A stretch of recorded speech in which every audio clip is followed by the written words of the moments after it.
नमस्कार। मैं हूं कैलाश ठाकुर और आप सभी का केटीआई में बहुत बहुत स्वागत है।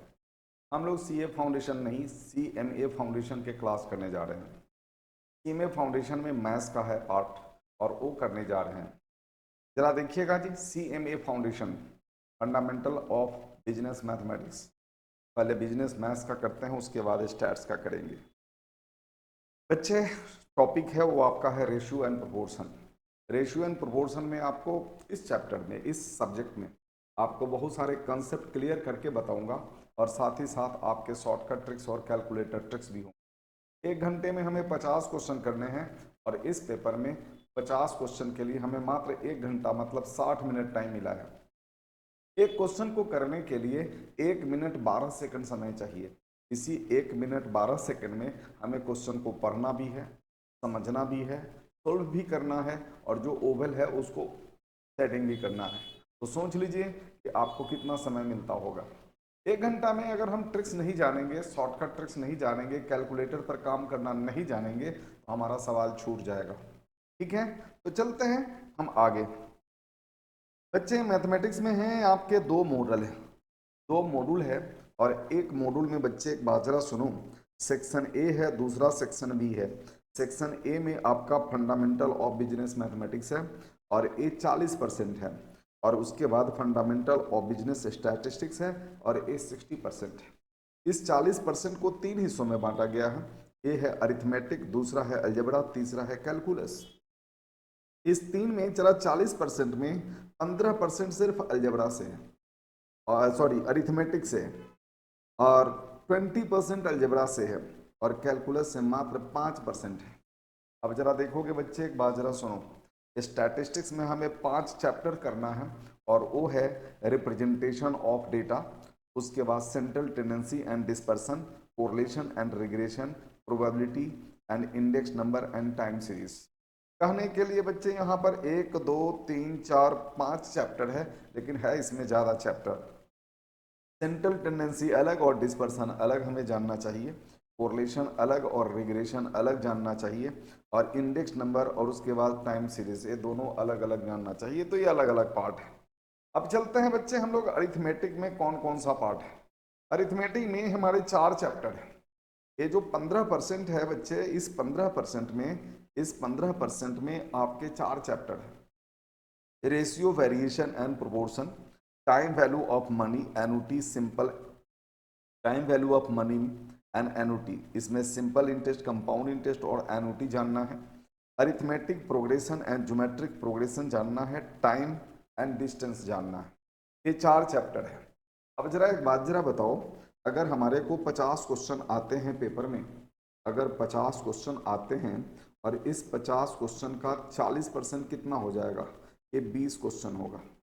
ठीक है, 50% का 40 क्वेश्चन होगा, वो 20 क्वेश्चन हो गया। ये 20 क्वेश्चन आपके मैथ्स के हैं, ठीक है, और 30 क्वेश्चन स्टैट से आते हैं। अब जरा देखोगे 20 क्वेश्चन है, इस 20 क्वेश्चन का आप 15% निकाल लीजिए, ये कितना होगा? 3। 20 का 15% कितना होगा? 3। इसका मतलब क्या हुआ बच्चे, एक बार जरा सुनो, 20 इंटू 15%, ये 3 क्वेश्चन होते हैं। इसका मतलब है कि इस 4 चैप्टर को मिलाकर 3 क्वेश्चन आएगा। इस 4 चैप्टर को मिलाकर आपको 3 सवाल पूछे जाएंगे। ठीक है जी, 20 का 15% है ना, तो 3 सवाल पूछे जाएंगे। इस 3 सवाल में आपका रेशियो वेरिएशन इससे है, टाइम वैल्यू ऑफ मनी का भी है, इसमें भी है, इसमें भी है। तो सोच लीजिए 3 से 4 क्वेश्चन आपके हो सकते हैं अलजेब्रा से। अब मैं आपको कैलकुलेशन में मिस्टेक तो नहीं कर दिया जी। अरिथमेटिक में हम लोगों का जो पार्ट है वह है आपका टोटल है 20 क्वेश्चन, इसका 20 क्वेश्चन ही आएगा। इस 20 क्वेश्चन का 15%, ठीक है जी, 3 क्वेश्चन होता है।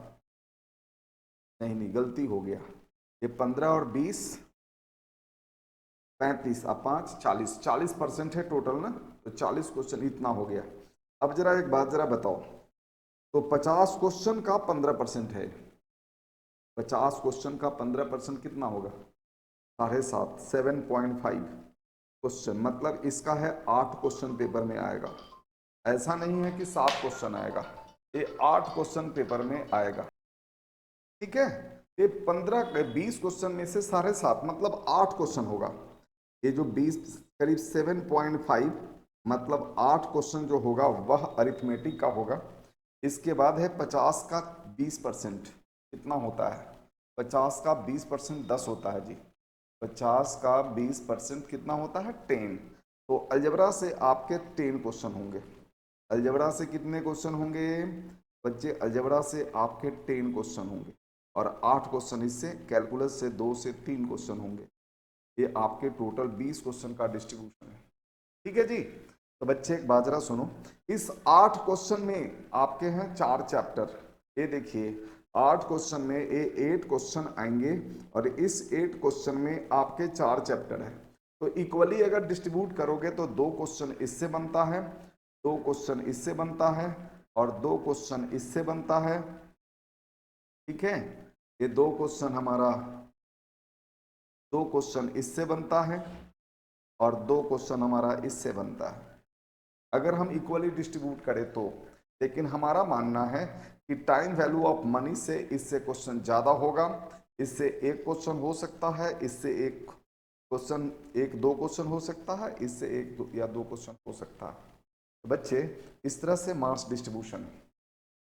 अब हमारा जो चैप्टर आता है, पहला चैप्टर है that is ratio, variation and proportion. इस चैप्टर का वेटेज हम लोगों ने क्या डिसाइड किया? तो इस चैप्टर का वेटेज हम लोगों ने 2 क्वेश्चन डिसाइड किया। एवरेज 2 क्वेश्चन हम मान कर चलेंगे कि इस चैप्टर से पेपर में आएगा। रेशियो के पहला लेक्चर में हम लोग का है जानना कि रेशियो क्या होता है। रेशियो हिंदी में इसको अनुपात बोलते हैं। बच्चे रेशियो इन मैथ क्या होता है? कंपैरिजन ऑफ 2 और more things of same kind is called ratio.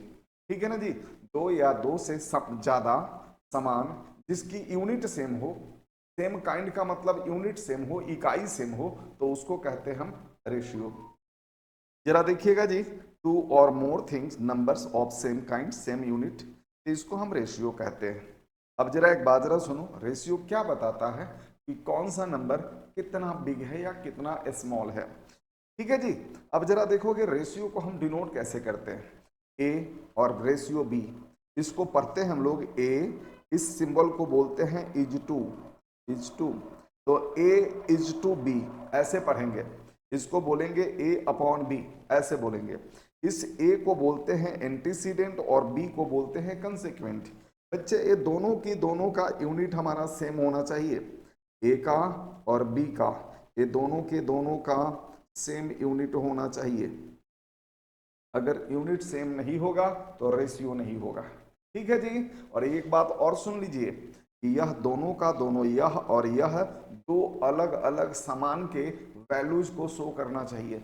एक समान का नहीं, दो अलग अलग समान के वैल्यूज को शो करना चाहिए। ये तो हो गया आपका एंटीसीडेंट और कंसेक्वेंट। इसी से रिलेटेड हम लोग कुछ सवाल करते हैं।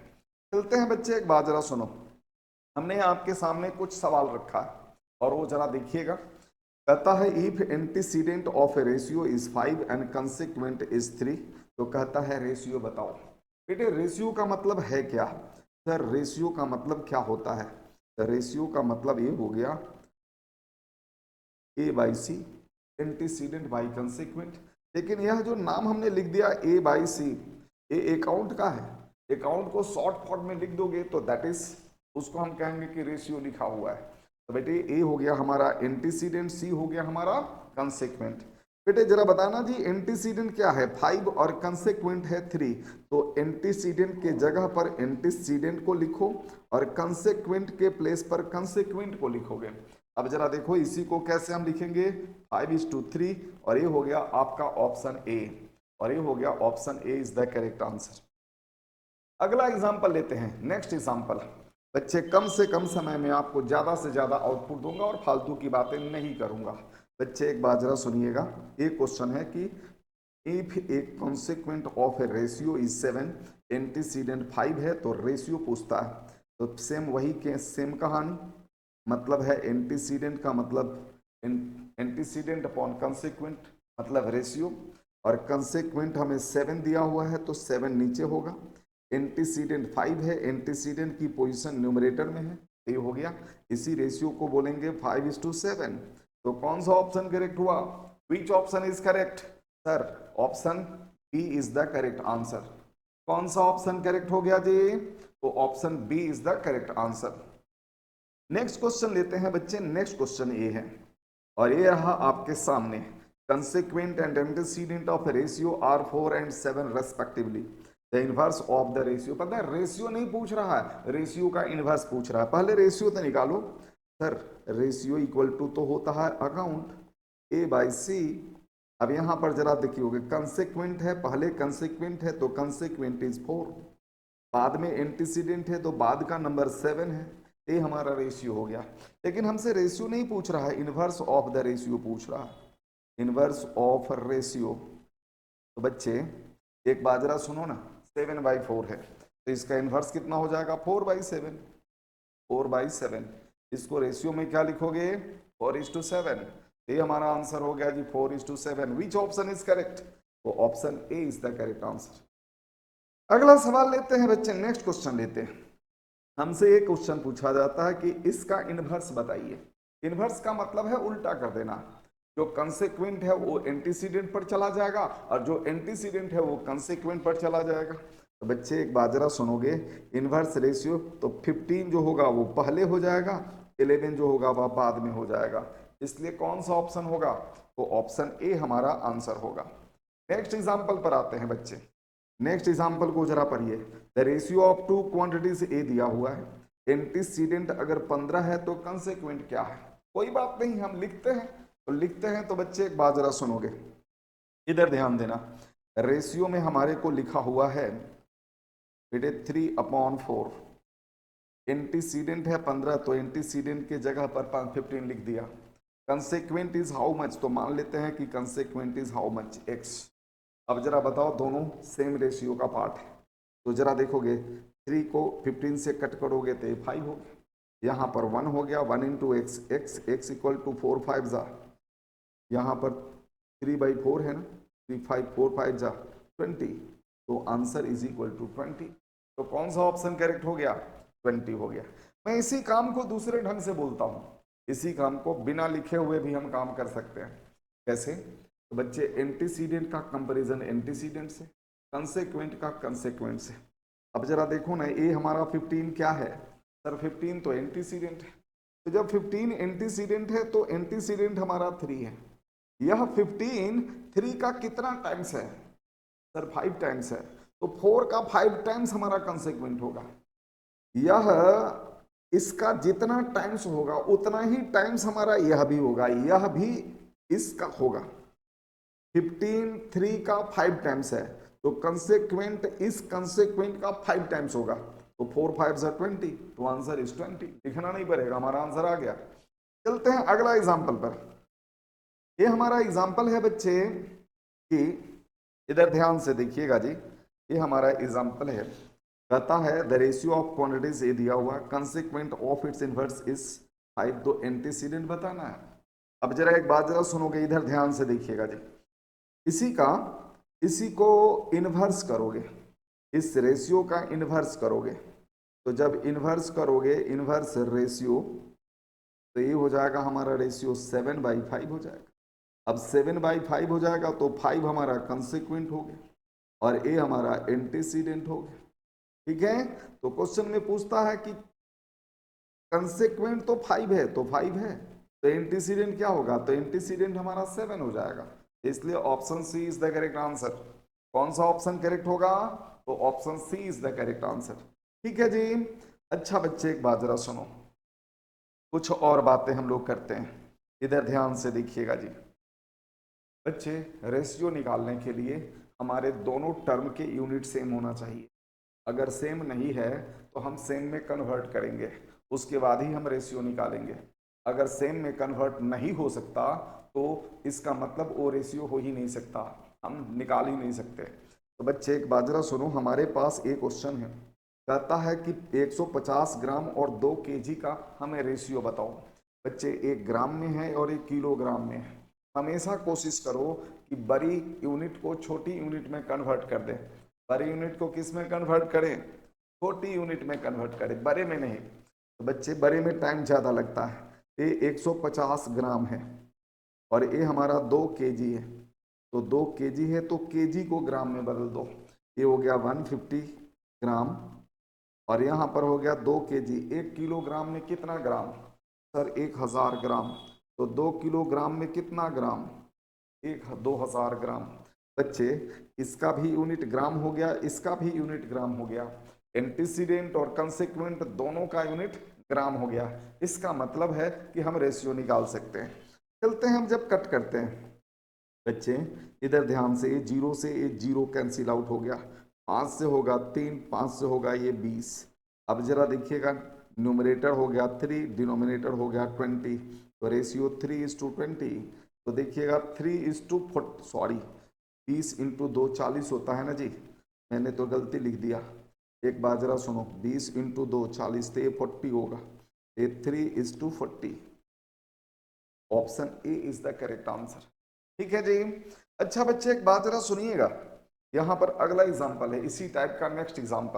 नेक्स्ट एग्जाम्पल में ये कहता है कि साहब 15 20 25 मिनट और 45 सेकंड का आप रेशियो बताइए। ये आपके सीएमए पेपर का, सीएमए का स्टडी मॉड्यूल का जो है वही क्वेश्चन है। तो बच्चे एक बात जरा सुनोगे, यहाँ पर रेशियो हम निकालेंगे तो रेशियो इज इक्वल टू क्या होगा बच्चे? ये हो गया 25 मिनट और ये हो गया हमारा 45 सेकेंड्स। 45 सेकेंड्स रेशियो तो हो ही नहीं सकता। अब हम क्या सोचेंगे, दोनों की यूनिट सेम बदलेंगे। तो अब जरा बताओ, एक मिनट बड़ा यूनिट है, सेकंड छोटा यूनिट है, तो मिनट को सेकंड में कन्वर्ट करना चाहेंगे। एक मिनट में कितना सेकंड सर? 60 सेकंड। तो 60 से मल्टीप्लाई करोगे तो ये सेकंड में कन्वर्ट हो जाएगा और ये आपका 45 सेकंड है तो सेकंड है।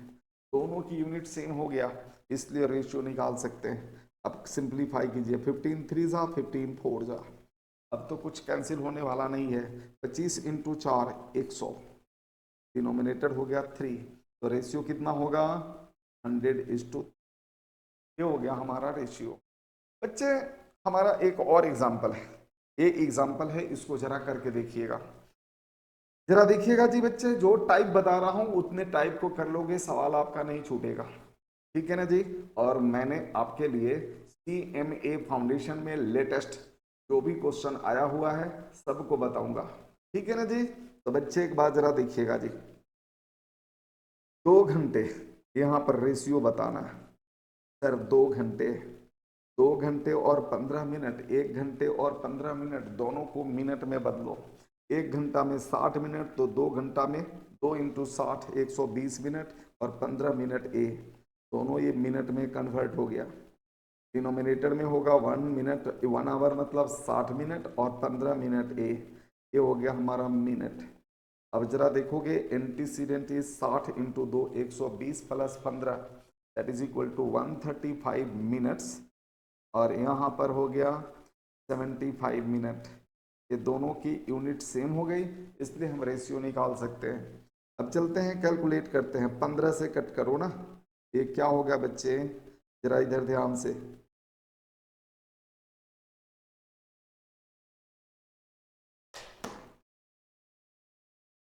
ठीक है। तो 15 और 135, सॉरी 75 और 135, ये दोनों किस नंबर से कैंसिल हो जाएगा? दोनों किस नंबर से डिवाइड हो पाएगा? तो चलिए जरा एक बात बताइएगा मुझे।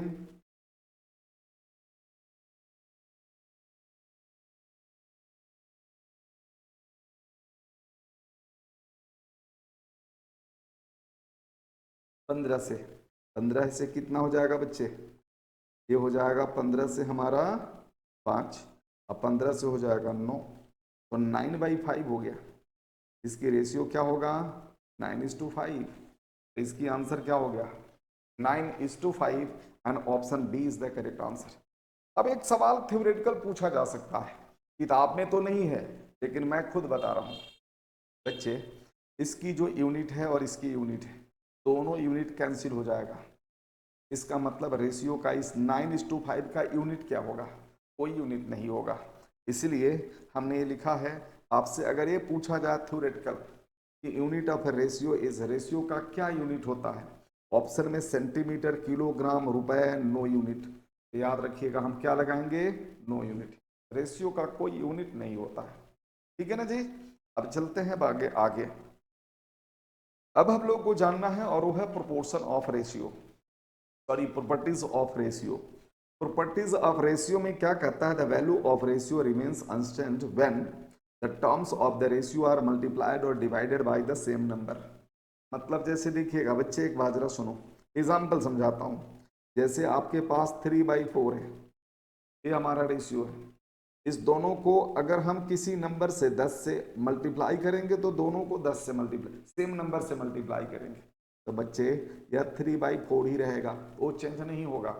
आपके पास 3/4 है, इस दोनों को सेम नंबर से डिवाइड करो, जैसे 10 से डिवाइड किया, इसको भी 10 से डिवाइड करोगे तो इट विल बिकम 3/10, दूसरा होगा 10/4, तो कोई फर्क नहीं पड़ेगा, 3:4 ही होगा। मतलब ये हुआ कि रेशियो के दोनों टर्म्स को अगर मल्टीप्लाई करें सेम नंबर से या सेम नंबर से डिवाइड करेंगे तो there will be no effect on the value of ratio, ratio में कोई फर्क नहीं पड़ेगा। अब चलते हैं बच्चे, हमें दो चीज जाननी है, वो है क्या, इधर ध्यान से देखिएगा जी। टू और more ratios can be compared by reducing them to the same denominator. इस टाइप का एग्जांपल से समझाता हूं। जैसे हमारे पास ये है, हमारे पास ये हमारे पास है, तो कंपेयर करना है। जब कभी भी है हमें दोनों की डिनोमिनेटर सेम होनी चाहिए, अगर सेम नहीं होगा तो हम काम नहीं कर पाएंगे। इसलिए चलते हैं जरा इस सवाल पर करते हैं। इसमें कहता है ग्रेटर कौन होगा, ग्रेटर कौन होगा। भाई मेरे, इसको इससे डिवाइड करो एंड नोट डाउन, इसको भी इससे डिवाइड करो, नोट डाउन, कैलकुलेटर से करो, लिख कर करोगे वक्त लगेगा लेकिन कैलकुलेटर से करो तो बच्चे पता चल जाएगा कि विच वन इज ग्रेटर, तो उस पर टिक लगा दो। यहाँ पर जरा काम करते हैं हम लोग, इसको पहले लिखते हैं, इसको पहले 2 3 जा 6, 6 + 1 7, ये 7/3 है, 3 3 जा 9 1 10, तो ये 10/3 है। दोनों की डिनोमिनेटर सेम हो गया, हटा दो, तो इसलिए ये दोनों के दोनों को 3 से मल्टीप्लाई करोगे तो इट विल बी 7:10, ये रेशियो हमारा हो जाएगा। आप इसी को डेसिमल फॉर्म में एक नंबर में बदल सकते हैं, 7 को 10 से डिवाइड करोगे तो 0.7 हो जाएगा। इसका जो दूसरा पार्ट है 3.6 डिवाइडेड बाई 4.8, यही हमारे पास। बेटा दोनों में डेसिमल है, हटा दो, कैलकुलेटर से डिवाइड कर दो। देखो ना, मैं आपको कैलकुलेटर पर करके दिखा देता हूँ। ये देखिएगा जी, 3.6 डिवाइडेड बाई 4.8, एक एक चीज विजुलाइज करा दिया। दिस इज इक्वल टू 0.75, आप नोट कर लीजिए 0.75। लिखना कम से कम है, कैलकुलेटर पर ज्यादा काम करना। अब चलो जरा एक बात बताओ, कंपेयर जब कभी भी करना हो तो डेसिमल के बाद जितने डिजिट है उतना ही डिजिट सभी रेशियो का होना चाहिए। अगर कम या ज्यादा हो तो कंपेयर करने में आपको दिक्कत हो सकती है। यहाँ पर डेसिमल के बाद एक डिजिट है, यहाँ डेसिमल के बाद 2 डिजिट है, तो आप कहोगे कि भाई ये क्या है और ये क्या है, कंपेयर करने में दिक्कत होती है। कोई दिक्कत नहीं है, एक जीरो डालकर हम बराबर कर सकते हैं। अब ये हो गया 0.70, ये हो गया 0.75। डेफिनेटली आपका सेकंड वाला रेशियो पहले वाले के रेस्पेक्ट में ज्यादा है, इसलिए हम सेकंड पर टिक मारेंगे। Second, option B, that is second ratio is greater. अब हम अगला, अगर छोटा होता तो हम छोटा करते। इसी बात को हमने नीचे लिखा है। नीचे क्या लिखा हुआ है कि बच्चे अगर ये दोनों एंटीसीडेंट और कंसेक्वेंट, रेशियो की इक्वालिटी और इनइक्वालिटी के बारे में है। If antecedent and consequent are equal then that ratio is called equal ratio. Okay, if antecedent is greater than consequent then that ratio is called greater inequality. If antecedent is less than consequent then that ratio is called lesser inequality. Okay, अब जरा एक बात जरा बताओ, इस ratio में 4 is greater than consequent 3, therefore this is greater inequality. In this ratio 9 is greater than, that is antecedent is greater than consequent, therefore it is a greater inequalities. In the example here antecedent is less than the consequent, therefore this ratio is lesser inequality.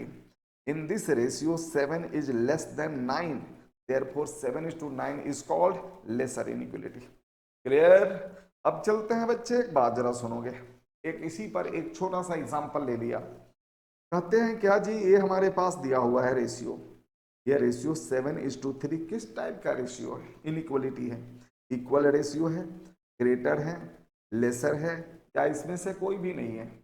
बच्चे, antecedent is greater than the consequent, therefore it is called greater inequality, therefore option B is the correct answer. Option B पर आप tick लगा दो, option B is the correct answer. अब हम आगे बढ़ते हैं, आगे है हमारे हमको जानना है और वो है कंपाउंड रेशियो।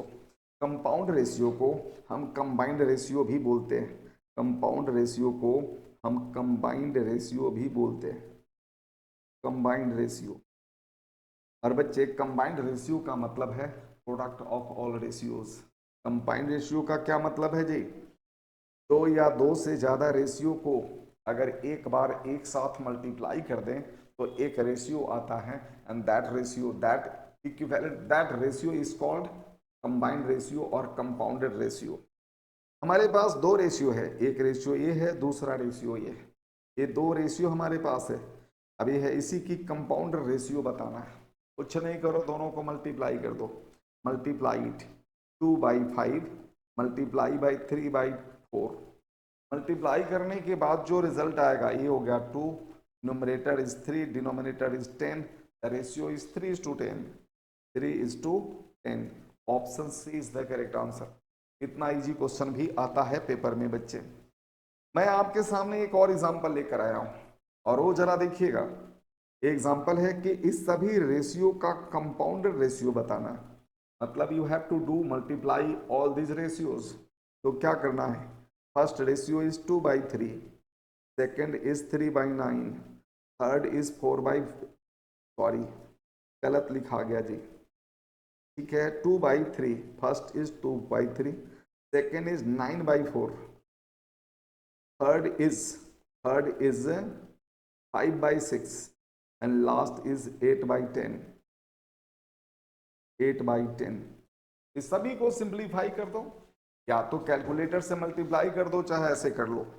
चलिए जरा एक बात बताइए, ये 3 3 जा 9, 3 से कैंसिल हो गया 2, 2 से 2 कैंसिल आउट, 4 से 8 कैंसिल आउट, 5 से 10 कैंसिल आउट, 2 से 2 cancel out, every number cancel out, therefore antecedent 1, consequent 1, therefore the ratio is 1:1, and option A is the correct answer। इस तरह से हमारा ए आंसर होगा। ठीक है जी, अब हम लोग जानते हैं कुछ और बातें, कंपाउंडर रेशियो का कुछ और बातें, चार बातें और है। क्या क्या है? एक को बोलते हैं हम डुप्लीकेट रेशियो, दूसरा को बोलते हैं ट्रिप्लीकेट रेशियो, तीसरा बोलते हैं सब डुप्लीकेट रेशियो, चौथा बोलते हैं सब ट्रिप्लीकेट रेशियो। ये है क्या बच्चे? डुप्लीकेट का मतलब फोटोकॉपी, डुप्लीकेट माने दो दो फोटोकॉपी निकालो तो उसको डुप्लीकेट कहते हैं, उसी को कंपाउंड करोगे तो उसको कंपाउंड मतलब डुप्लीकेट रेशियो बोलेंगे। जैसे A:B है बच्चे, मैं मान लेता हूं A:B है, तो इसकी फोटोकॉपी लोगे तो AB, और दोनों को मल्टीप्लाई करोगे तो हमारा कंपाउंड रेशियो आएगा, मतलब A/B, दूसरा भी है A/B, ये क्या हो जाएगा A² B²। तो हम लोग क्या लिखेंगे?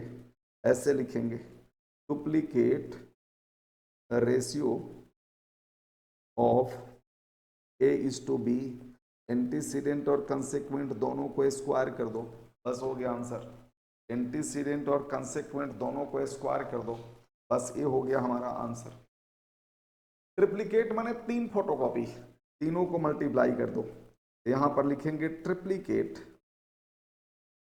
रेशियो ऑफ A:B, मतलब A/B, A/B, अगेन A/B, इसको बोलते हैं A³ B³, इसको कहते हैं हम लोग ट्रिप्लीकेट रेशियो। अब जरा देखो, जब भी सब लगाना है, देखो ना, अगर डुप्लीकेट है तो 2 पावर, और सब डुप्लीकेट तो मतलब 2 का रेसिप्रोकल 1/2 पावर होगा, 2 का रेसिप्रोकल 1/2। अब यहाँ ट्रिप्लीकेट है तो पावर 3 है, और जैसे इस ट्रिपिकल के पहले सब लगेगा तो इस 3 को हम 1/3 लिखेंगे। ठीक है, तो चलते हैं हम लोग यहाँ पर काम करते हैं, जरा इधर ध्यान से देखिएगा जी। ये कहता है कि भाई A:B सब डुप्लीकेट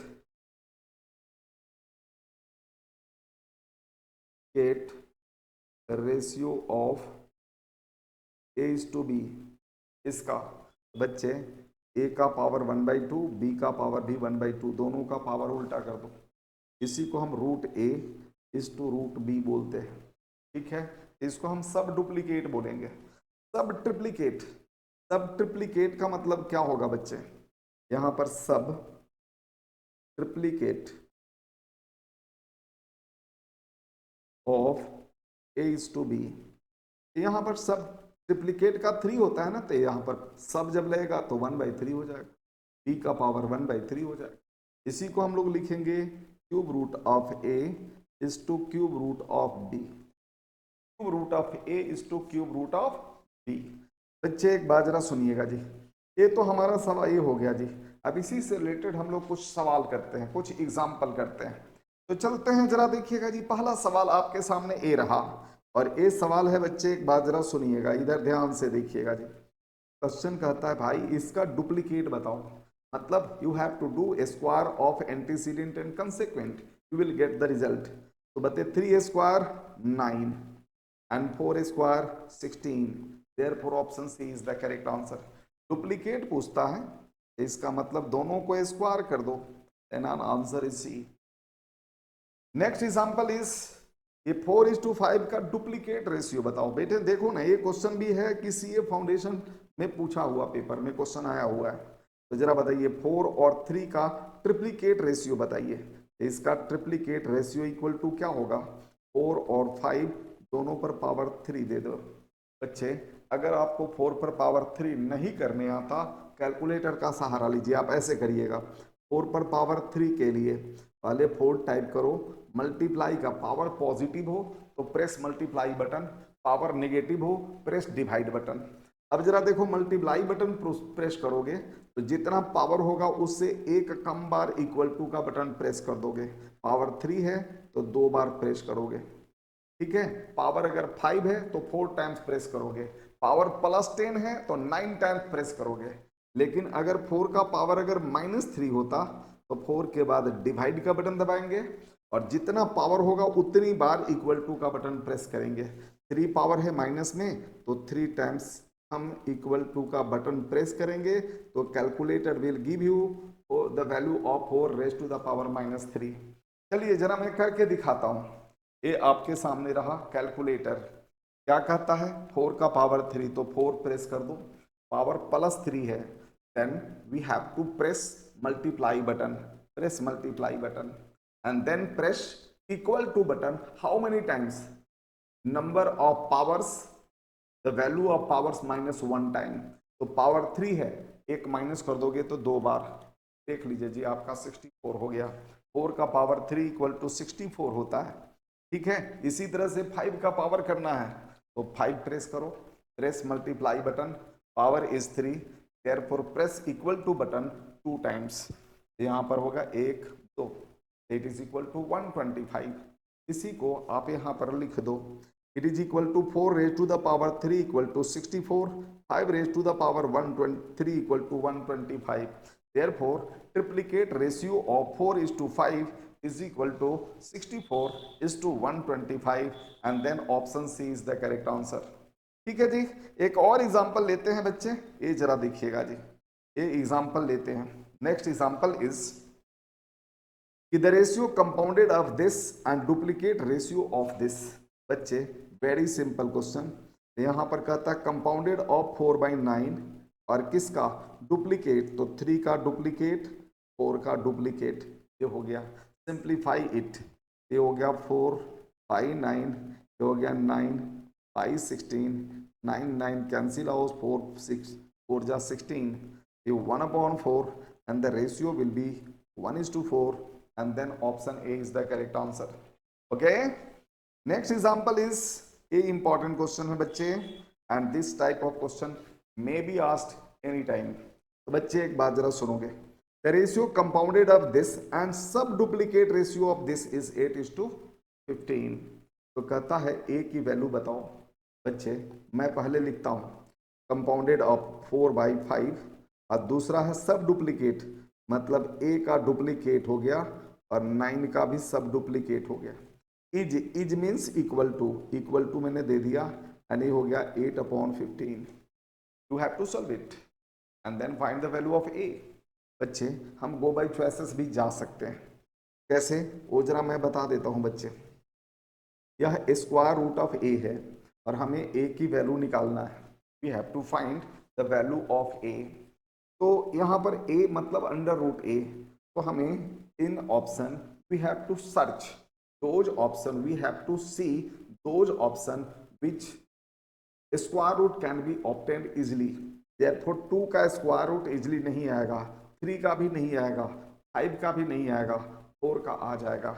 इसलिए हम 4 पर सबसे पहले ट्राई करेंगे। चलते हैं, हम पुट करेंगे यहाँ पर 4। तो square root of 4 is equal to 2, therefore इसके जगह पर 2 हो गया। और बच्चे 4 इंटू 2 इज इक्वल टू 8 हो गया। एंड 9 का स्क्वायर रूट 3 है, 3 into 5 is equal to right hand side का 15 के इक्वल हो गया। Therefore option is the correct answer. इस तरह से हम ऑप्शन सी पर टिक लगा देंगे। बच्चे इधर ध्यान से देखिएगा, ये ऑप्शन सी पर टिक लगा देंगे। लेकिन अगर आपको सोल्व करना है तो आप ऐसे सोल्व कर लीजिए। 4 से इसको कट कर दोगे तो ये 2 हो जाएगा, 5 से इसको कट कर दोगे 3 हो जाएगा। और इसी को हम फिर एक बार और लिख देते हैं। यहाँ पर रूट ए 9 का स्क्वायर रूट 3, ये हो गया 2/3, 3 कैंसिल आउट, तो root A is equal to 2 हो गया। जब कभी भी स्क्वायर रूट अगर दिया हो और इतना दिया हो, हमें ए की वैल्यू निकालना है, स्क्वायर रूट को हटाना है। दोनों साइड में आप स्क्वायरिंग कर दीजिए। ये दोनों साइड में स्क्वायरिंग करोगे तो इसको भी इधर स्क्वायर करोगे तो इसको भी स्क्वायर करोगे। Left side will be A and right side will be 4, therefore A equal to 4 and then the option C is the correct answer. Clear. अब चलते हैं, अगला बात जरा देखोगे, नेक्स्ट पार्ट है और वो है proportion. What is proportion? Hindi में समानुपात बोलते हैं। समानुपात माने समान अनुपात, समान रेशियो। इसको क्या बोलेंगे? Equality of two ratio is called proportion. जरा देखिएगा जी, equality of two ratio is called proportion. If two ratios are equal then we say that two ratios are in proportion. In other words, four quantities A, B, C, D are said to be in proportion, then it can be written as this. ठीक है जी, हमारे पास 4 quantity है और A proportion में है, तो हम इसको ऐसे लिखेंगे A is to B और दूसरा है C is to D। Proportion के लिए 4 बिंदु ऐसे लगा दो, इसको हम ऐसे लिखेंगे। This is called first proportional, this is called second proportional, this is called third proportional, and this is called fourth proportional. This can be written as A upon B is equal to C upon D. अगर cross multiplication करोगे तो ये क्या हो जाएगा? AD is equal to BC, AD is equal to how much? BC। तो हम इस तरह से इसको लिखेंगे AD इक्वल टू BC। इसी बात को हम दूसरे ढंग से लिखते हैं। बच्चे एक बात जरा सुनिएगा, इसी को दूसरे ढंग से A is to B proportion to C is to D है। तो फर्स्ट एंड लास्ट A और D इसको एक्सट्रीम बोलते हैं और इसको मीन बोलते हैं, मिडिल बोलते हैं। बच्चे एक्सट्रीम टर्म्स का प्रोडक्ट मिडिल टर्म्स के प्रोडक्ट के इक्वल होनी चाहिए। अगर ऐसा है तो then they are called in proportion, if not they are not in proportion. अब जरा एक बात जरा सुनोगे, ए और डी इसको कहेंगे एक्सट्रीम टर्म्स और इस दोनों को कहेंगे मिडिल टर्म्स या मीन टर्म्स। इस दोनों का प्रोडक्ट दैट इज BC और इस दोनों का product that is AD must be equal. If they are equal then they are called in proportion, if not then they are not in proportion. अब चलते हैं बच्चे, एक बात जरा सुनोगे, हमारे पास एक एग्जांपल है और एक क्वेश्चन में कहता है which of the numbers are not in proportion. आपको कुछ सोचना नहीं है, लिखना नहीं है, 1 by 1 लिखना नहीं है, आपको काम करना है मेरे टेक्निक से। हम आंसर इसका निकालेंगे GBC। GBC मीन्स होता है GBC means go by choices. हम सबसे पहले ऑप्शन ए को चेक करेंगे। If option A is in proportion then product of first and last should be equal to the product of middle two terms. तो अब जरा एक बात जरा बताओगे, इधर ध्यान से देखिएगा जी, मिडिल टू टर्म्स, तो what is the product of 6 into 7 is equal to होता है 42 and 8 into 5 it is equal to 40 and 40 and 45 2 are not equal, therefore numbers given in the option A are not in proportion, definitely not in proportion, therefore option A is the correct answer. हम option A पर टिक लगा देंगे। Remaining option में आप जरा check करना है, check करिए, कैलकुलेटर से कर लो, आपको इससे और इससे मल्टीप्लाई करो और इससे मल्टीप्लाई करो, यू विल गेट इक्वल। इसको और इसको मल्टीप्लाई करो, एक्सट्रीम टर्म को, आप मिडिल टर्म को भी मल्टीप्लाई करोगे, you will get equal. 8 into 9, 6 into 12, you will get equal. Therefore option B C D are in proportion, option A are not in proportion. ये हो गया हमारा option A is the correct answer. अब हमारे पास अगला सवाल पूछता है, क्वेश्चन कहता है कि भाई फोर्थ प्रोपोर्शन बताओ। ये हमारे पास फर्स्ट है, जरा इधर ध्यान से देखिएगा, this is first proportional, second, ये थर्ड हो गया, फोर्थ हमें मालूम नहीं है तो हम लोग एक्स मान लेते हैं। अब जरा देखोगे प्रोपोर्शन में है तो फर्स्ट एंड सेकंड का ratio it is third and fourth के रेशियो के इक्वल होगा, तो थर्ड इज 15 नॉट 7, 15 है, ये दोनों के दोनों इक्वल होगा। ये हो गया 3/7 और 15 upon x will be equal. आपको सोल्व करना है तो सोल्व करोगे 3 5 जा, अब क्रॉस मल्टीप्लीकेशन करोगे तो एक्स इक्वल टू 7 5 जा 35 and option B is the correct answer. ये हमारा आंसर हो गया जी। हम इसी पॉइंट को दूसरे ढंग से बोल रहा हूँ जी, मैं इसी पॉइंट को मैं दूसरे तरीका से फिर बोल रहा हूँ। हमेशा फर्स्ट का कंपेयर थर्ड से और सेकंड का कंपेयर फोर्थ से करिए, मतलब एंटीसीडेंट का एंटीसीडेंट से और कंसेक्वेंट का कंसेक्वेंट से कंपेयर करेंगे। बेटे इस रेशियो में सुनिए जी, एक बात जरा सुनिए, इस रेशियो में मैं यहाँ एक्स लिख दिया, इस रेशियो में ए एंटीसीडेंट है, इस रेशियो में यह एंटीसीडेंट है और इस रेशियो में 15 एंटीसीडेंट है, तो 3 का और 15 का कंपेयर होगा। अगर ये 15 3 का जितना टाइम्स होगा उतना ही यह नंबर इसका उतना ही टाइम्स होगा। हम शॉर्टकट ऐसे बनेंगे, तो जरा देखिएगा जी बच्चे, 15 is 5 times of 3, 5 times of 3, therefore x will be definitely equal to 5 times of 7, 5 times of 7, तो 7 5s are 35, therefore option C is the correct answer। हम sorry B is the correct answer। और इस तरह से हम जल्दी answer निकालेंगे। हमारे सामने एक और एग्जाम्पल है और वो है एग्जाम्पल नंबर 3। कहता है भाई फोर्थ निकालो, फोर्थ हमारा ए है, तो अभी अभी मैंने आपको बताया लिखना नहीं है, दिस इज द एंटीसीडेंट और इस रेशियो में है 21 is the antecedent. 21 is 3 times of sorry 7 times of 3, 21 is 7 times of 3, therefore x will be definitely 7 times of 5, तो 7 5s are 35, therefore x is equal to 5 का 7 times, यही हो जाएगा 35। और इस तरह से हमें लिखना नहीं पड़ेगा, जितना हम ज़्यादा लिखेंगे हमारी स्पीड उतना ही कम होगी, हम उतना ही नंबर ऑफ क्वेश्चंस कम नोट कर पाएंगे। बच्चे मैं कैलाश ठाकुर और मैं 2 किताब के ऑथर हूँ, और जरा देखिएगा जी, हमने सीए फाउंडेशन के लिए किताब लिखा है, लेकिन वह किताब आपके सीएमए फाउंडेशन में भी काम आ सकता है इफ आप चाहिए। ये हमारा है 2 किताब, ए है टैक्समैन पब्लिकेशन से क्रैकर आती है, और ए सीए फाउंडेशन के लिए, स्पेशली सीएमए के लिए नहीं है, सीए फाउंडेशन के लिए। ये प्रीवियस ईयर क्वेश्चन का कलेक्शन है, इसमें शॉर्टकट ट्रिक्स, कैलकुलेटर ट्रिक्स और आंसर दिया हुआ है। एक और किताब है और वह टेक्स्ट बुक है। बच्चे ये हमारा है किताब, अगला ये वाला किताब, ठीक है जी, ये वाला किताब देखिएगा, क्विकर क्वांटिटेटिव एप्टीट्यूड।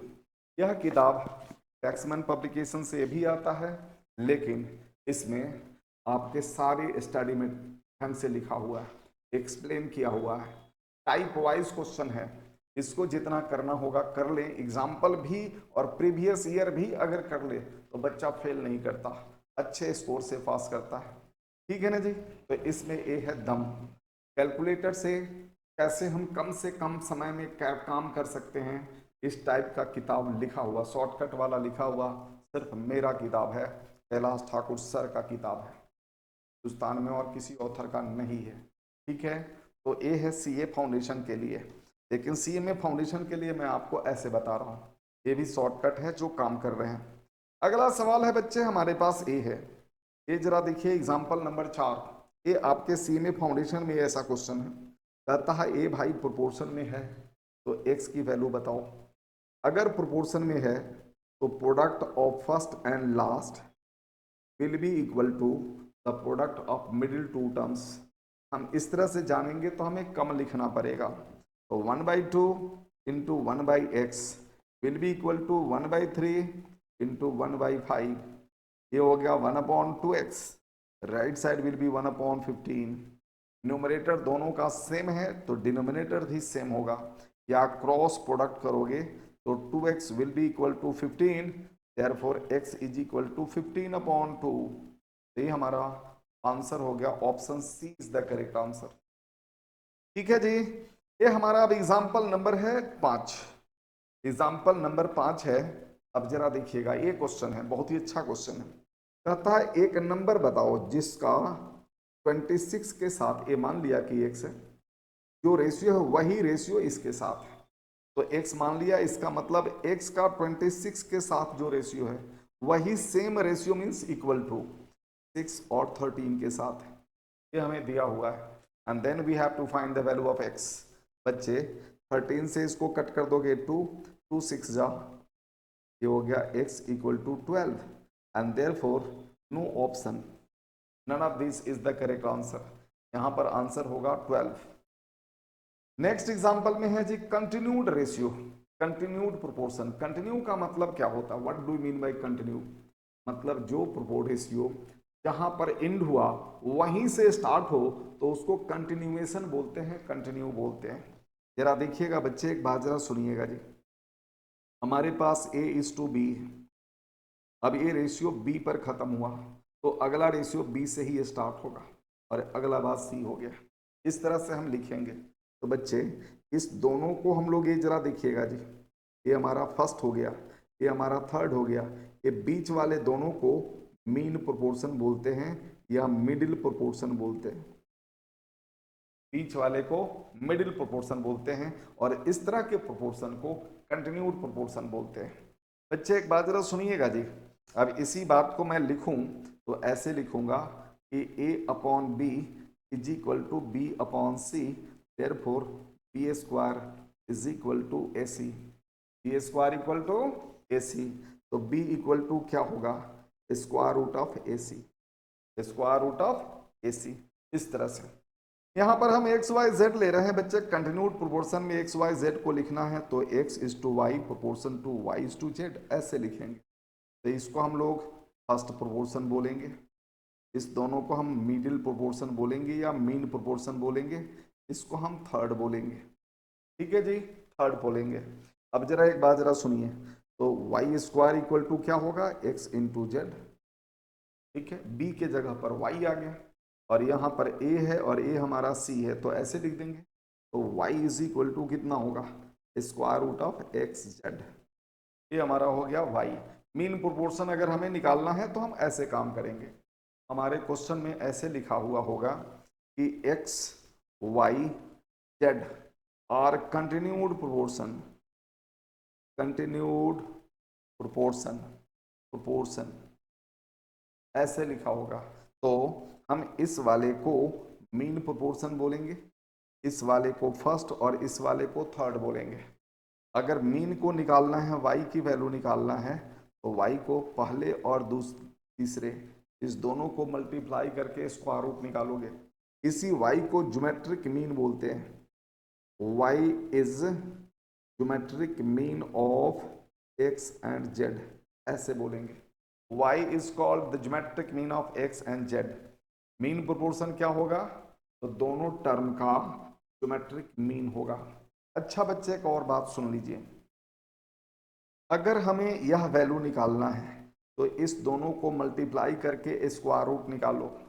अगर हमें इसकी वैल्यू निकालना है तो इसके स्क्वायर में इससे डिवाइड करो। अगर हमें इसकी वैल्यू निकालना है तो इसके स्क्वायर में इससे डिवाइड करो। हमारा काम कैलकुलेटर पर कम से कम समय में हो जाएगा। ठीक है जी, करके तो देखिए आप, काफी कम समय में हमारा काम हो जाएगा। चलते हैं, सवाल कुछ करते हैं बच्चे। ए है, पेपर में आया हुआ है और मीन प्रोपोर्शन ऑफ ए बताना है। तो कुछ नहीं करना, mean proportion is equal to, इसी का मतलब ज्योमेट्रिक मीन ऑफ 24 एंड 54। इस दोनों को मल्टीप्लाई करो और रूट निकाल लो। काम करना होगा तो कैसे करेंगे देखिएगा बच्चे, 24 इंटू 54, रूट का बटन दबाने से पहले इक्वल टू दबा लीजिए, उसके बाद ही रूट का बटन दबाइए। अदरवाइज कैलकुलेटर सबसे लास्ट में जो टाइप किया है ना ये वाला, सिर्फ इसी का रूट निकाल पाएगा। इसलिए पहले इक्वल टू का बटन दबाएं, उसके बाद रूट का बटन दबाएं। मतलब 24 टाइप करो, इंटू 54 टाइप करो, इक्वल टू का बटन दबाओ, फिर रूट का बटन प्रेस करो। तब कैलकुलेटर मल्टीप्लाई करने के बाद जो रिजल्ट आएगा उसका स्क्वायर रूट निकालेगा। आप जरा देख लीजिएगा, यहाँ पर है क्या, 24 इंटू 54 इक्वल टू कर लीजिए, अब मल्टीप्लाई हो गया। After this press root button, और ये हो गया 36, तो ये हो गया हमारा 36, ये हो गया हमारा 36, and 36 is in option D, therefore option D is the correct answer. ठीक है जी। अब अगला है हमारा मीन प्रोपोर्शन। अभी क्वेश्चन पेपर में आया है, इस बार आया है सितंबर 2024 अटेम्प्ट में आया है, सीए फाउंडेशन में ये क्वेश्चन आया है। तो बच्चे इसका हम मीन प्रोपोर्शन जरा निकालते हैं। तो मीन प्रोपोर्शन मतलब 12x² और ये 27y² है। ठीक है, ये दोनों का हमें निकालना है। तो नंबर है, नंबर का तो कैलकुलेटर करेगा, बट x और y का कैलकुलेटर नहीं करेगा। इसलिए नंबर को पहले मल्टीप्लाई कर दो। ये 12 है इंटू 27 है, पहले इक्वल टू दबाइए, and after then that press root button, तो इक्वल टू 18। तो ये हमारा आ गया कितना, तो बच्चे 18 आ गया। एक्स स्क्वायर का square root x and y square का square root y, therefore mean proportion of this two numbers is equal to 18x² xy, and then option A is the correct answer. ये हमारा सवाल हो गया। अगला सवाल हमारे पास ये है, ये क्वेश्चन बहुत ही इंपॉर्टेंट है और इसको जरा देखिएगा जी। तो बच्चे एक बात जरा सुनोगे, इधर ध्यान से देखिएगा जी। क्वेश्चन में कहता है कि find two number such that mean proportion of this is 18 and third proportion is 144। बच्चे कभी भी इस टाइप का क्वेश्चन अगर आ जाए तो नेवर सोल्व। इनमें फाउंडेशन के स्टैंडर्ड जो है कम नहीं है, सीए से कहीं ज़्यादा ही मिल जाता है, तो इतना इजी वे में मत लीजिएगा। चलते हैं बच्चे, मान लेते हैं कि ऑप्शन ए हमारा आंसर है, हम इसका आंसर हमेशा जीबीसी से निकालेंगे। Let option A is the correct answer. बेटे इसी दोनों नंबर का मीन प्रोपोर्शन निकालोगे। Mean proportion of 9 and 36 means इसी दोनों नंबर को मल्टीप्लाई करो और रूट निकालो। 9 को यहाँ दिख नहीं रहा, लिख दिया मैंने यहाँ पर। बच्चे ए हमने ऑप्शन ए ले लिया और इसी दो नंबर का हम मीन प्रोपोर्शन निकालेंगे। If we are getting mean proportion of this two numbers is 18, then we can assume that option A may be our answer. तो बच्चे 9 का स्क्वायर रूट क्या होगा 3, 36 का होगा 6, तो 3 इंटू 6 इक्वल टू 18 जो इसके इक्वल है। इसका मतलब है कि हमारा option A may be our answer, A हमारा आंसर हो सकता है। अब इसी से हम थर्ड प्रोपोर्शन, बेटा ये थर्ड प्रोपोर्शन यहाँ पर वाला नंबर है, हमें मालूम नहीं है कि ये थर्ड प्रोपोर्शन है क्या। तो थर्ड प्रोपोर्शन के लिए मैंने आपको बताया है, क्या बताया है बच्चे, कि बीच ये देखिएगा थर्ड प्रोपोर्शन ऑफ 3, 36 एंड ये थर्ड प्रोपोर्शन हमें मालूम नहीं है। ठीक है, इसी का निकालना है। तो ये मीन प्रोपोर्शन हुआ, ये 9 है बेटा, ये मीन प्रोपोर्शन हुआ, ये 9 हमारा फर्स्ट प्रोपोर्शन हुआ। तो जब थर्ड प्रोपोर्शन निकालना हो तो मीन प्रोपोर्शन को स्क्वायर करो और फर्स्ट से डिवाइड कर दोगे तो calculator will give you the value of third proportion. ठीक है जी। तो 36 का स्क्वायर करना है बच्चे, तो 36 टाइप करो, इनटू के बाद इक्वल टू का बटन वन टाइम प्रेस करोगे, calculator will square 36 and then divide it by 9। आपका आंसर 144 अगर आ गया तो हम समझेंगे कि ऑप्शन ए ठीक है, अदरवाइज ऑप्शन ए गलत है। चलते हैं, काम करते हैं बच्चे। एक बात जरा सुनो, चेक करके दिखाता हूं मैं आपको। 36 स्क्वायर करना है तो इनटू की बटन दबाने के बाद press equal to button one time, ये 36 का स्क्वायर हो गया। इसी को 9 से डिवाइड कर दो इक्वल टू, ये हमारा 144 आ गया, जो हमारे क्वेश्चन में दिए हुए इस नंबर के इक्वल है। यह ट्रू है, इसका मतलब ऑप्शन ए हमारा ठीक है। ऑप्शन ए ठीक है, इसका मतलब ऑप्शन ए में जो दोनों नंबर है उसका अगर हम मीन प्रोपोर्शन निकाले या थर्ड प्रोपोर्शन निकाले, दोनों का दोनों क्वेश्चन में दिए हुए नंबर से मैच करता है, इसलिए ऑप्शन ए ठीक है। बाकी का करेंगे तो नहीं होगा। अब है कुछ बेसिक रूल्स है बच्चे, प्रोपोर्शन का कुछ बेसिक रूल है। पहला रूल है बच्चे, एक बार जरा सुनोगे, पहला रूल है और वो है हमारा क्रॉस प्रोडक्ट। जरा देखिएगा जी, क्रॉस प्रोडक्ट मान लो a upon b is equal to है c upon d, cross product करोगे तो क्या आएगा, a d equal to b c. ये बात मैंने पहले ही बता दिया। इसी बात को लिखूंगा a is to B proportion to C is to d. बेटे फर्स्ट एंड लास्ट का product that is a d और मिडिल टू का product that is b c, ये दोनों इक्वल होगा। इसी को कहते हैं क्रॉस प्रोडक्ट। अगला काम है इन्वर्टेंडो। इन्वर्टेंडो बच्चे इन्वर्स से बना है। इन्वर्टेंडो किससे बना है, तो इन्वर्स वर्ड से बना है। आप क्या करो, प्रोपोर्शन रेशियो के टर्म को इन्वर्स करो तो इन्वर्टेंडो हो जाएगा। मान लो कि a is upon b is equal to है सी अपॉन डी, तो इसके इन्वर्स क्या होंगे बच्चे, अगर हम इसका इन्वर्स निकालेंगे तो b बाई ए, तो राइट साइड को भी इन्वर्स करोगे तो d बाई सी, इसके बराबर होगा। इसी काम को इन्वर्टेंडो बोलते हैं। इसको हम कैसे लिखेंगे और इसको हम कैसे लिखेंगे, देखिएगा जी, a is to B proportion to C is to D, a is to B proportion to C is to D. Invertendo inverse करो, इन्वर्स करो तो बच्चे हम क्या करते हैं, इसको इन्वर्स करेंगे। जब इसको इन्वर्स करेंगे तो b को पहले और a को बाद में लिखेंगे प्रोपोर्शन। तो जो रूल आपने इसमें यूज किया वही सेम रूल इसमें यूज करेंगे। ठीक है, दोनों में सेम यूज करेंगे। तो इसमें क्या करोगे बच्चे, इसमें भी यही सेम रूल लगाना है। तो d को पहले और c को बाद में, ये हमारा हो गया। This rule is called invertendo, इसको कहते हैं इन्वर्टेंडो। अब आता है अल्टरनेटेंडो। अल्टरनेंडो, अल्टरनेंडो बच्चे अल्टरनेट टर्म से बना है। अल्टरनेंडो किससे बना है, तो अल्टरनेट टर्म से बना है। जरा देखिएगा बच्चे, अल्टरनेंडो अल्टरनेट टर्म से बना है, मतलब ये हुआ किसी प्रोपोर्शन के अल्टरनेट टर्म्स का रेशियो बराबर होगा।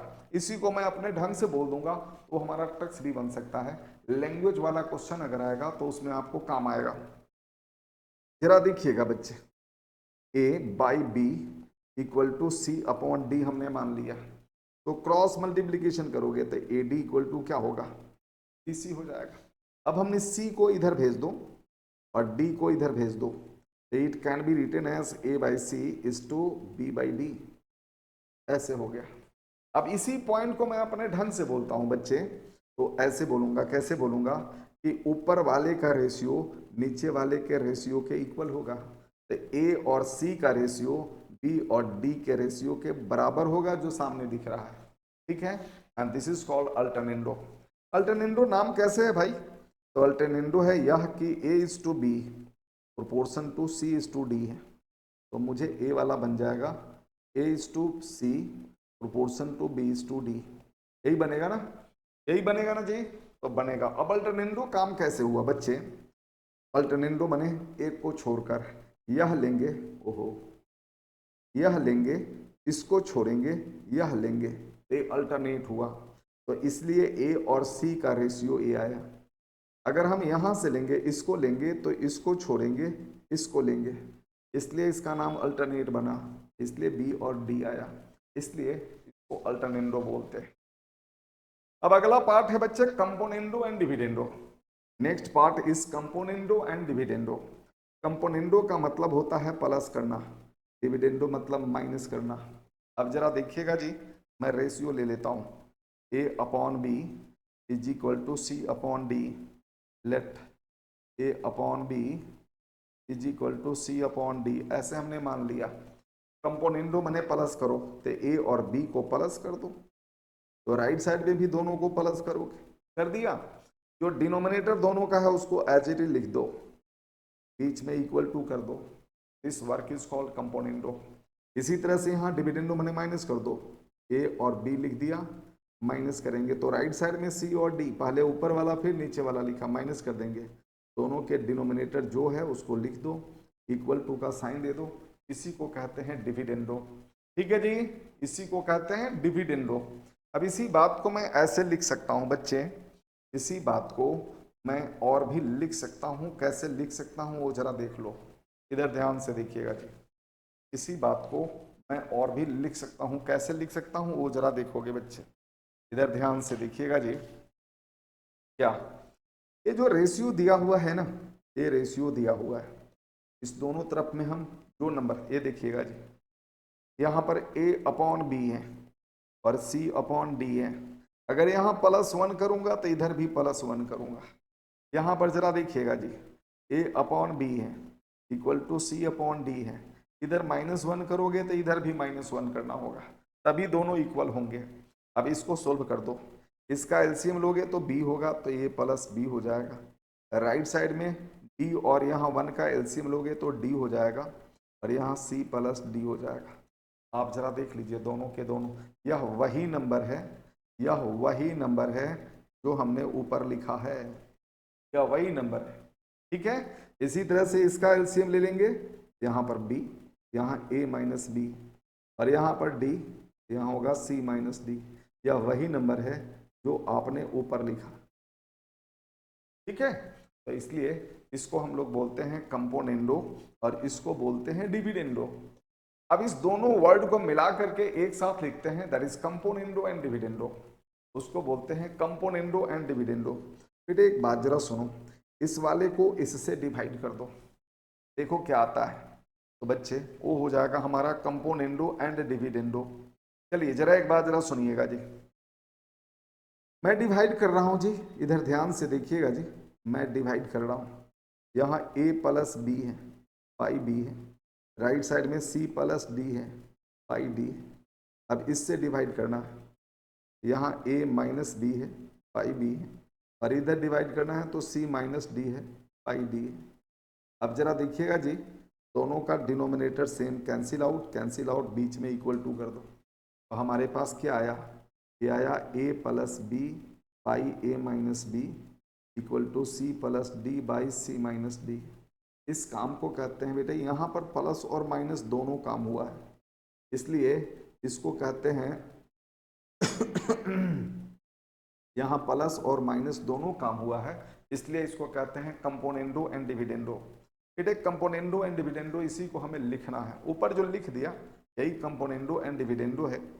ये जो मैंने लिख दिया ना बच्चे, ये हमारा कंपोनेंडो एंड डिविडेंडो हो गया। ठीक है जी, ये हमारा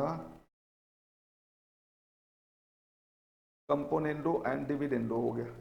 ठीक है, अब चलते हैं बच्चे, इसी बात को मैं लिखने जा रहा हूं, let A upon B equal to C upon D. Componendo तो पहले प्लस कर दो, सी प्लस डी, कंपोनेंडो हो गया, डिविडेंडो मैंने माइनस कर दो, ए माइनस बी, यहाँ सी माइनस डी। माइनस के केस में बात याद रखिएगा, यहाँ पहले ऊपर वाला लिखते हैं तो राइट साइड में भी पहले ऊपर वाला ही लिखेंगे, नीचे वाला माइनस के बाद, तो इसमें भी नीचे वाला माइनस के बाद देंगे, और दोनों के बीच में डिवाइड का साइन दे दो और इक्वल टू दे दो, बस हो गया, ये कंपोनेंडो एंड डिविडेंडो हो गया।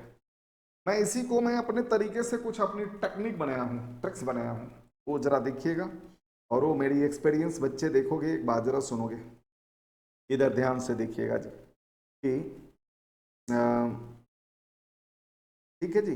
आपने डी का नाम सुना होगा, लेकिन मैथ के भाषा में, मेरी भाषा में आप समझिए, आपकी डी का मतलब दिल्ली यूनिवर्सिटी नहीं है, डी मतलब डाउन और यू मतलब होता है अप। तो हमारे दो रूल, एक डाउन अप या अप डाउन या अप डाउन, ऐसे ही हमारे दो रूल हैं। ठीक है, दोनों रूल में से कोई भी आप रूल लगाओगे तो that will show componendo and dividendo. काम करते हैं बच्चे, एक बात जरा सुनिएगा। इसके लिए अप डाउन, पहले ए वाला लेते हैं, अप डाउन। तो अप लिख दिया, डाउन लिख दिया, अप लिख दिया, डाउन लिख दिया। राइट साइड में अप डाउन, अप डाउन, बीच में डिवाइड की साइन। अगर यहाँ प्लस दोगे तो यहाँ भी प्लस देना होगा, यहाँ प्लस दोगे तो नीचे माइनस, तो यहाँ भी हमें माइनस देना होगा। इसको कहते हैं कंपोनेंडो एंड डिविडेंडो। इसी तरह से अगर आपने यहाँ माइनस दिया तो यहाँ भी माइनस देना होगा।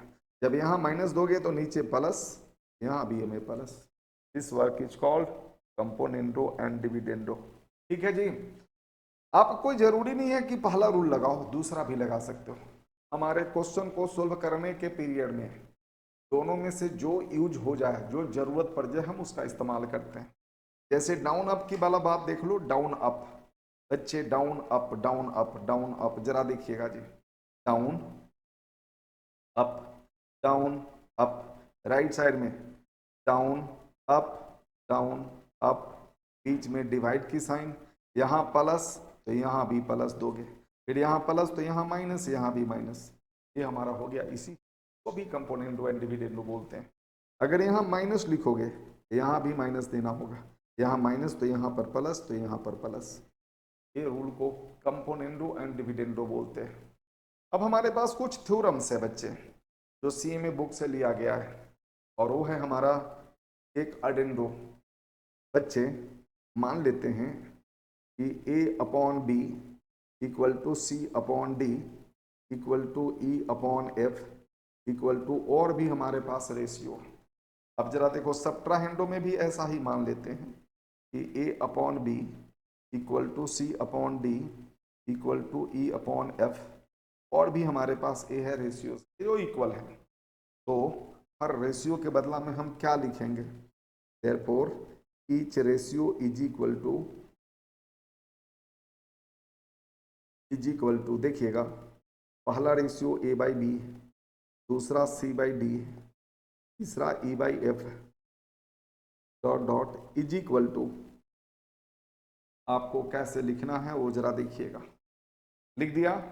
सब्ट्राहेंडो में भी लिख रहा हूं बच्चे, यहां पर भी वही सेम कहानी लिख रहा हूं, each ratio is equal to बच्चे A upon B, C upon D, E upon F, dot dot dot dot, इतना इक्वल टू हमें लिखना है। ठीक है जी, कैसे लिखेंगे तो सुनो बच्चे, सुनो इधर ध्यान से देखो, मेरे लिखते हुए देख लोगे तो आपको याद हो जाएगा, नहीं लिखने देखो तो रटना पड़ेगा। तो बच्चे एक बात जरा सुनो, हर रेशियो को लिखोगे, ए बी सी डी दूसरा रेशियो है, तीसरा रेशियो है, ये चौथा रेशियो आगे होगा तो लिखेंगे, डॉट डॉट डॉट लिख दिया। इसी तरह से इसके केस में भी ए अपॉन बी पहला रेशियो, सी अपॉन डी, सी अपॉन डी दूसरा रेशियो, ई अपॉन एफ तीसरा रेशियो, और भी अगर होगा तो लिखेंगे। बच्चे रूल ये कहता है कि अडेंडो, अडेंडो मतलब ये हुआ कि आप यहाँ पर हर जगह आपको सेम साइन डालना है, प्लस प्लस प्लस, ऊपर भी प्लस नीचे भी, इस तरह से टर्म के बीच में प्लस दोगे तो हर रेशियो के इक्वल होगा। ठीक है, यह कैलकुलेशन, इसको जब हम कैलकुलेट करेंगे तो इसी के इक्वल आएगा, इसको कैलकुलेट करेंगे तो में जी से इक्वल आएगा, तो इसको अडेंडो कहते हैं। लेकिन अगर यही काम के बीच में माइनस की साइन दे दोगे, यहाँ माइनस दोगे माइनस दोगे माइनस दोगे माइनस दोगे, तो इसको हम सब्ट्राहेंडो बोलते हैं, अडेंडो एंड सब्ट्राहेंडो बोलते हैं। बेटे इसी दोनों को मिला करके एक बात लिखा गया, और वो आप तीसरा नंबर पर आ जाइए, देख लीजिए बच्चे, वो हमारे तीसरे नंबर पर मान लीजिएगा जी, let A upon B, C upon D E upon F dot dot dot dot dot A है। तो each ratio is equal to क्या होगा, ईच रेशियो ये है आपका A upon B, C upon D, E upon F dot dot dot dot dot, इतना is equal to क्या होगा, इतना इज इक्वल टू क्या होगा। तो बच्चे एक बात जरा सुन लीजिएगा, इधर ध्यान से देखिएगा जी, इधर ध्यान से देखिएगा। ए और बी है, सभी पर ए पावर जो है वह सेम देना है। ठीक है जी, सभी पर पावर क्या देना है, हमें सेम देना है। एक मिनट मैं तुम्हें दिखा देता हूं कि तुम्हारे को पढ़ना है वही चीज जो मैं बता रहा हूं, मैं ज्यादा नहीं पढ़ा रहा हूं। ये जरा देखिएगा जी, ठीक है, ये वाला पार्ट। हर रेशियो इसके इक्वल होगा। ठीक है, आपके किताब में सिर्फ एक ही दिया हुआ है, यही वाला। ठीक है, लेकिन अडेंडो और सब्ट्राहेंडो नहीं दिया हुआ है। मैं अडेंडो सब्ट्राहेंडो को ही इस यहां पर यूज करने जा रहा हूं। जरा देखिए जी, आपको मैं समझा रहा हूं, जरा देखिएगा जी बच्चे, एक बात जरा सुनो। तो हर रेशियो को बच्चे, जैसे ए बाई बी है, ए अपॉन बी है, इस दोनों को किसी एक नंबर से मल्टीप्लाई करना है। अगर पी से करोगे तो इसको भी पी से करो।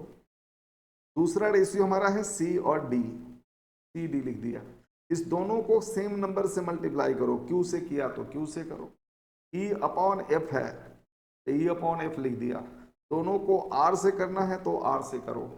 इस तरह से और भी हो सकता है, ऐसे करोगे। तो बच्चे आपको देखना क्या है, इस साइन डालना है। अगर आपने यहां पर प्लस की साइन डाला, हर जगह प्लस की साइन डालेंगे, अडेंडो वाला कहानी। अगर आपने माइनस की साइन डाला तो माइनस की साइन डालेंगे और ये सबके बराबर होगा। बट होल का पावर क्या होगा बच्चे, पूरे का पावर। याद रखिएगा, आपने इस पर यहां पर जो पावर दिया उसी का 1 अपॉन होगा। ए इस सभी पर पावर सेम देना है, 1 1 1, सभी पर पावर 1 1 है, तो होल का पावर 1 ही रहेगा, इसी के बराबर होगा। लेकिन इसी को हम लोग दूसरा ढंग से फिर लिख रहे हैं बच्चे, इसी को दूसरी पार्ट से हम लोग लिख रहे हैं। ये ए पार्ट हो गया बच्चे। बी पार्ट में हर ratio, each ratio is equal to क्या होगा बच्चे, each ratio is equal to, मतलब A upon B, C upon D, E upon F dot dot dot, इतना इक्वल टू क्या लिखोगे बच्चे, क्या लिखोगे वो देख लीजिए आप। सुनिए इधर ध्यान से बच्चे, इधर ध्यान से। सभी का पावर आपको सेम देना है। जैसे देखिएगा जी, आपने अभी क्या लिखा, पावर सभी का सेम देना है। अगर आपने इस पर 2 देते होते, यहां भी 2, यहां भी 2, सब पर पावर 2 देना होगा। ठीक है, ठीक है, इसमें नहीं देना है, जो लिखने वाला हूं उसमें देना है। पहला रेशियो आपका क्या है, ए बाई बी है, दूसरा सी बाई डी है, तीसरा ई बाई एफ। ऐसे बच्चे सभी पर पावर जो दोगे वही देना है। अगर यहां पर आपने n दिया तो यहां भी n देंगे, यहां भी n देंगे, सभी टर्म पर पावर n देंगे। ऐसे ऐसे और भी अगर आगे लिखना होगा तो लिखेंगे। तो होल पे पावर हमारा 1 बाई n हो जाएगा। होल पे पावर क्या लिखेंगे, 1 बाई n लिखेंगे। अच्छा बच्चे एक बात जरा सुनिए, अगर यहाँ 2 लिखोगे, 2 लिखोगे, 2 लिखोगे तो सभी जगह 2 लिखोगे, तो होल का पावर 1 बाई 2 लिखोगे। ठीक है, यहाँ 3 लिखोगे, 3 लिखोगे, 3 लिखोगे तो सभी 3, तो होल का पावर हमारा 1 बाई 3 होगा। एक चीज और बच्चे, हमें बीच में प्लस या माइनस दोनों में से कोई भी साइन डाल सकते हैं। यहाँ पर अगर प्लस करोगे तो हर जगह हमें प्लस करना होगा, तो हमारे इसके इक्वल होगा। इसको सिंप्लीफाई करेंगे तो इसी के इक्वल आएगा। ठीक है, अगर माइनस डालोगे तो यहाँ भी माइनस, यहाँ भी माइनस, यहाँ भी माइनस, यहाँ भी माइनस, डिविडेंडो सब्ट्राहेंडो डाल देंगे तो अभी हमारे इसी के बराबर होगा। अब जरा देखोगे इस दोनों को जिस नंबर से मल्टीप्लाई, जैसे p से करोगे तो इसको भी p से, इसको q से तो इसको भी q से, इसको r से तो इसको भी r से मल्टीप्लाई करोगे बीच में प्लस देना है तो हर जगह +2, अगर माइनस देना है तो हर जगह -2। याद रखिएगा, इस पर पावर जो पड़ा है ना वही का रेसिप्रोकल यहाँ पर पावर हो जाए बस। और ये हो गया। अगर हमने P लिखा बच्चे, यहाँ पर अगर P लिखा तो यहाँ भी P, यहाँ Q लिखा तो यहाँ भी Q, यहाँ R लिखा तो यहाँ भी R, प्लस देते हो सब जगह तो यहाँ भी प्लस दे दो, सब जगह प्लस दे दो। अगर हम माइनस देना है तो माइनस दे दो, होल पे पावर 1/n। इसी काम को हम लोग, बेटा ये है हमारा मेन प्रॉपर्टीज, जिसको लिखना मैंने आपको बता दिया जी, जिसको मैंने लिखना मैंने आपको बता दिया। ठीक है, ये वाला पार्ट है और ये प्रूफ करके दे दिया है। प्रूफ इज नॉट रिक्वायर्ड, जरूरी नहीं है जी। अब तो आपका 100% ऑब्जेक्टिव हो गया, तो हमें एक्सप्लेन करके बताने की जरूरत नहीं है। अब चलते हैं बच्चे, एक बाजरा सुनिएगा। जो कुछ था मैंने लिखा था वही सेम चीज़ तो है। अगर 1 कर दिया तो ये सब कुछ जो मैंने लिखा था हर चीज़ वही है। ठीक है, तो ये हो गया। और आपके पास कंटिन्यूड रेशियो, अगर हमारा एक चीज़ ए है वो जरा देख लीजिएगा, ये क्या है कंटिन्यूड रेशियो। कंटिन्यूड रेशियो बच्चे यहाँ पर जरा देख लीजिएगा, कंटिन्यूड रेशियो बेटे ये तीनों रेशियो इसके अगर बराबर है तो हम x/a, y/b, z/c करेंगे। मतलब x/a, y/b, z/c करेंगे तो ऊपर वाले का रेशियो नीचे वाले के रेशियो के बराबर होगा। इसका मतलब ये है, तो इसको कहते हैं कंटिन्यूड रेशियो। ठीक है ना जी। अब जरा एक बात जरा सुनिएगा इसी तरह से। ठीक है, x/a = a/b है तो कभी भी x = a और y = b नहीं लिखना चाहिए। लेकिन हम काम चलाने के लिए लिख लेते हैं, लेकिन वहां पर भी सावधान बच्चे। अगर हम लिखते हैं तो इस दोनों के नंबर, ये जैसे इस दोनों की डिग्री सेम होनी चाहिए। जैसे मान लेते हैं x² + y² है, नीचे मान लेते हैं xy, यहाँ पावर 2, यहाँ भी पावर 2 और इस दोनों के पावर का जोड़ भी 2 है। अगर सेम हो गया सबका डिग्री, बीच में प्लस या माइनस की साइन हो, तो हम x के जगह पर a और y के जगह पर b पुट कर सकते हैं। लेकिन अगर नहीं है तो नहीं पुट कर सकते, गलत तरीका है वो। ठीक है जी।